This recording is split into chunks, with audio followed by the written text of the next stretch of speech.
She's in my way. You don't catch smoke live that much. Maybe TC heard me say it a couple times. Yeah, I'll call you Bubbles, nigga. I never even heard that. I never even heard you call me Bubbles. Okay. Y'all made that come over this, but yeah. Do you want to know why? Oh, why? Why you think, nigga? I don't know. Tell me. Not because of you. I didn't say because of me. Tell me why. I hope it's not on account of me. Let's leave with the bullshit. You know who I'm talking about, so cut it out. Wait a minute. No, come on now. Ask him about Anti-Afros, Bengalis. I beeped out the name just so you know because it was a deliberate distraction that TCTV tried to throw into the mix when Propane Oak Lane was headed in a specific direction with keeping it plain, and TCTV knew just where he was going.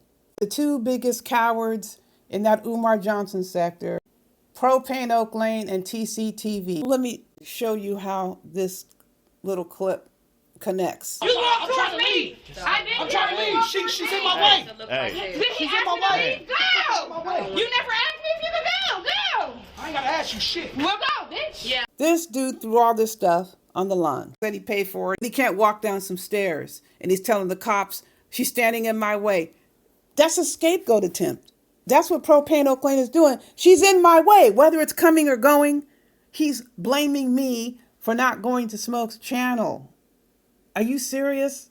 Yes, he's very serious about that. You know what Propane fears most? Going over to Smoke's channel, into the chat, and being greeted by the host. Going over to Smoke's channel, catching the link, and the host treats him like everyone else is treated. The problem is going to be the freaks who control Propane on his own channel. That's the problem. They're going to harangue him for going over there. That's what he fears most. What the hell does it have to do with me? It's a well-established reality, no matter what anybody tries to deny. You don't say anything to me, I don't say anything to you. He went over to Smoke's channel and was talking shit about me the last time. And I responded, and he went off, he was on the panel, whatever, go off. Did Smoke take a side? No. He's worried about what the freaks are going to say. He's worried about what Rage Pigs is going to say. Propane Oak Lane, it is on you that you're still in turmoil over what happened. Getting stabbed in the back by Rage Pigs. And since everybody else loves to take these freaking liberties with people who aren't even dealing with them, I'll be specific, trying to take liberties with me. And I don't even have a relationship. I'm taking some liberties with you, Propane. Why the hell do you even allow someone who stabbed you in the back on your panel? And I have a right to ask that question since you continue to try to scapegoat me. Yeah, that's a liberty that I'm taking. Never would I ever speak to anyone ever again who stabbed me in the back like that. Let's get it straight. Who stabbed me in the back? You were stabbed in the back by Rage Pigs. I didn't stab you in the back. With that King Kong cracked head, he stabbed you in the back, talked about you like a dog. But you didn't have the guts to go after him. You weren't going to get any capital out of that. You weren't going to get any accolades out of that. You weren't going to reaffirm a position in that sector if you did that. So what? You go off on King Kong crackhead. You were to go off on me for me simply stating what King Kong crackhead said. He said that. And it was no behind the scenes conversation. That was known by several people, and King Kong crackhead said it on a live. No, I'm not rehashing the past just to rehash the past. And if I did, so what? I'm making sure I'm tying up the loose ends. Trying to use me as a scapegoat as to why you don't go to Smoke's channel is a bunch of bullshit. You are still torn asunder by what Rage Pigs did. He did that to you.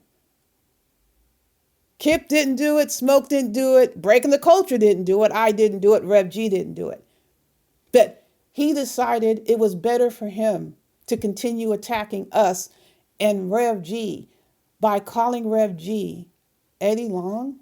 Eddie Long, known to sexually exploit vulnerable young men, some possibly minors.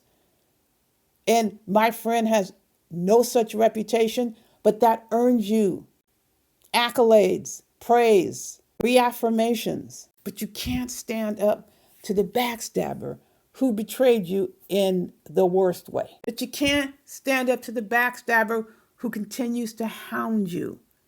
He continues to hound you because he wants you to tell him that everything's okay. He wants you to not just tell him, he wants you to show him everything's okay. You are supposed to make him feel good about him interacting with you. And you're never going to feel that way again. But you decide to endure that by allowing him on your panel. So damn it, I'm taking some liberties. Since you're taking liberties with me, but trying to blame me for not going to Smoke's page, I'm taking liberties with you.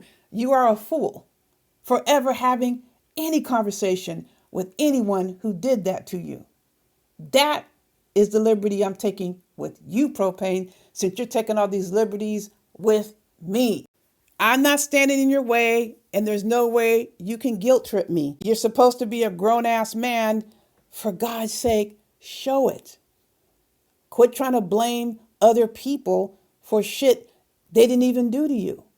But if you do, you do.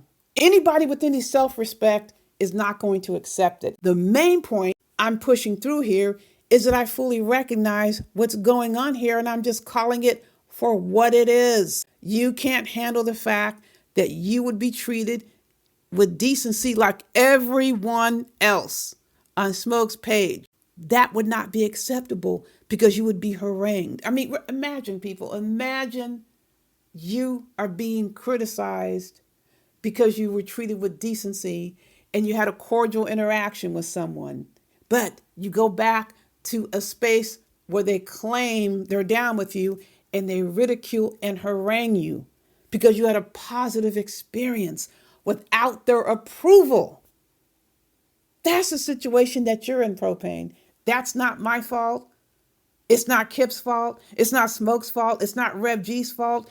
It's not AFW's fault. You're deciding the moves you're going to make. And I think it's ridiculous that you couldn't even have that conversation on your own damn platform. You kept getting interrupted by TCTV, who decided what you were going to talk about. Now, I heard that live stream was really long. I'm just sectioning off the clip that I got. So I'm wondering, how much of it did you get to decide to talk about what you wanted to talk about? Because the clip that I got, I edited it out. You kept getting interrupted. So if someone's trying to have a conversation with someone, it gets distracting when they're trying to focus on what you're saying and you have TCTV up there for a very specific reason, to tell you what you're supposed to say and what direction you're supposed to go in. But if that's the way you want to work it and swing it, work it and swing it. That is your gig. But I'm going to call your shit out each and every time you try to scapegoat me because you don't have the guts to go over to Smoke's panel yourself and just go to Smoke's panel. Because you don't have the guts to go to Smoke's panel without worrying about what these freaks are going to say to you or what they're going to think. They're panicking because you want to go to Smoke's channel. They're panicking because you had a conversation with Kip and it certainly appears you're trying to get some understanding. That's not acceptable to the freaks. You are charged with trying to appease and make rage pigs feel comfortable, feel settled, feel everything is okay after he stabbed you in the back, and you should forgive him and let bygones be bygones. That's a situation that you're in, that you're allowing. You're allowing somebody on your panel to stab you clean cold in the back, and that's your business, Propane. Quit trying to put me as a scapegoat. I'm going to speak up every single time you try to do that shit. And you hate people talking about you, although you can talk shit about everybody else. You can't stand even a slight, I won't say you're as bad as Remix, but you're pretty close. Sneak dissing, you call it. You don't like anybody even hinting anything about you, but you're going to go ahead and say what you want about people. Oh, well, that's life. It's something that cuts both ways. If you're going to talk about people, they're going to talk about you. I'm taking liberties. I will take liberties. When I decide to take liberties, when those who I don't even have any association with are taking liberties with me, that's how that works. I'm going to keep doing just what I'm doing. There's no reason for me to change. Have those subjects changed? They open up their damn mouths anytime they want. And so much of the time when they're talking, they're doing nothing but lying, slandering people, harassing people, all that shit. But they want you to be quiet about them. Now, I don't know if you'd be able to even stomach this clip. This is TCTV, another situation with taking liberties. And I'm going to have to continue with the commentary on the next part. I want you to hear the stank, rank ass nerve of TCTV to pose certain questions, to keeping it plain about what he has every legal right to do. I find it quite ironic that TCTV is too chicken to answer any questions. He bails. Or he's obviously lying, gives these short answers, but is always digging around in everyone else's business. Shit that don't have nothing to do with him. Okay, yeah, it's a free damn country. Ask any question you want. But he never subjects himself to questions. He jumps off the panel. Another thing TCTV is known for doing is when you start speaking the truth about all of the crap he was embroiled with, all those atrocities he perpetrated with Dumpty D. Durrell under federal indictment, he tries to run those he harassed and attacked off the panels. Yes, TCTV tries to harass and stalk his targets off panels because he doesn't want them to speak about the truth. Or he lies. Or he tries to get around, but he'll sit there and try to see who he can put under an inquisition. I'm certainly not going to sit here and say Kip was forced into anything. I'm focusing on the nerve of TCTV to pose the question. Because if Kip didn't want to answer him, he wouldn't answer him. The nerve, that's what I'm focusing on. Don't forget to catch part 2 with my commentary that's going to be responding to what you're about to hear. Don't touch that dial after you hear buyer beware. I gotta ask Kip a question. I gotta ask him a question, man, because I found out some new Go ahead. information. Yo, G. Gates told us that the ride from Atlanta to Chattanooga is an hour and 40 minutes. You really drove an hour What and 40 about it? minutes? You really drove an hour and 40 minutes to get Remix's background? Nah, I did, man. I go up there. I'm everywhere. I'm in Alabama now. I goes up to Chattanooga all the time to drop things off. I'm everywhere. I keep telling you that.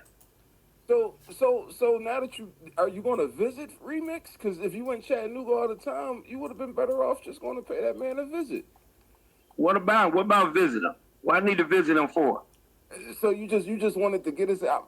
I'm trying to figure out, like, usually when people do background checks, they trying to hire them to do something. Like, what were you doing? When you get somebody information, what you do? Do you go see them? Listen, it all depends on what I'm getting the information for. Okay. You know what I'm saying? So that's what I'm trying to get to the bottom of. Like, you trying to hire this man? You was trying to make sure he was trustworthy? Like, what's going on? What I did is what I done, and that's it.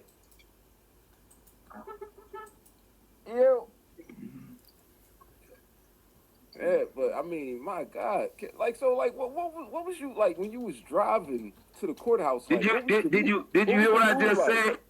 The mood is on. I'm always feeling great. I'm feeling good. Like right now, see, I'm feeling great. So I'm doing my shit. I'm doing my shit. Go ahead. You was feeling great when you walked up to the courthouse steps and you was like, "Hey, man," you know what I'm saying? Like, what was the mood like? Hell yeah, I was feeling good. Hell yeah, as always. That's that natural high. What's good with you? That's that natural high. That's that natural high. Yeah, it's that natural high. See, I don't. What's going on, man? Getting early in the morning. See, I don't. I don't have to smoke shit, drink shit. I ain't gotta do none of that. No, I hear you, man. I hear you. You know, I just like, you know, it was just like, I don't know, like interesting to me that you actually go through like the whole process of going to another state, getting, going to a courthouse. Why not? I'm up there. I'm up there. I'm dropping shit off up there where I'm there. Okay. So I mean, like, you got that. So like, your routes, they not timed or nothing. Like, you don't have to like get there. You got a deadline. Yeah, of course. I got a deadline now. I gotta be at my first stop at 6:05. Yeah. So like, how did you manage to make your deadline and route the chat? Because I drove trucks before. How did you manage to do that and still make it to the courthouse in another state? How did you do that? Easy. Make my drop first, then go to the courthouse. Okay. So you made your drop first. Yeah. Then you went to the courthouse. Then I went to the courthouse. You wasn't in a rush to get home? No, me? No, I would get me. A lot of times I may look at the load board and grab me something coming back to the 8. From Chattanooga to Atlanta, a lot of stuff coming back that way. A lot of shit I do that. Sometimes I do it. Okay, so you was like, stalling to see if you can get another load back to. I dig that. Yeah. I dig that. Yeah. I dig that. I mean, so it wasn't no lot lizards around or nothing, like. For what? It was just like I don't fuck. I don't fuck with lot lizards. I don't lower my standards like that. I have a certain standard. I have a certain standard of women that I fuck with. I leave them up to you. I leave the lot lizards and the trannies up to you, nigga. You have all them, nigga. I don't fuck with no hoes like that, nigga. How does man get that much time to drop a load? I make time. I make time. I make time because I'm my own boss. So you make time. You make the time. I make time. I make time for anything. I make time for whatever I want to do. And when I don't want to do shit, I don't do shit. I'm just curious to see, like, why would he make time for that though? Like that's so unproductive. Yeah, I think I answered your question. Did I answer your question? Well, yeah, answer your question. It pretty much do. Yep. Okay. Yep. I know exactly. I know what I'm dealing with now. It's fine. I'm in it. I'm in it everywhere, nigga. I'm in it everywhere. Hey, look, stay your ass at them gambling houses, nigga. You know you bad luck. You can't win worth a fuck. Stay your ass out of there.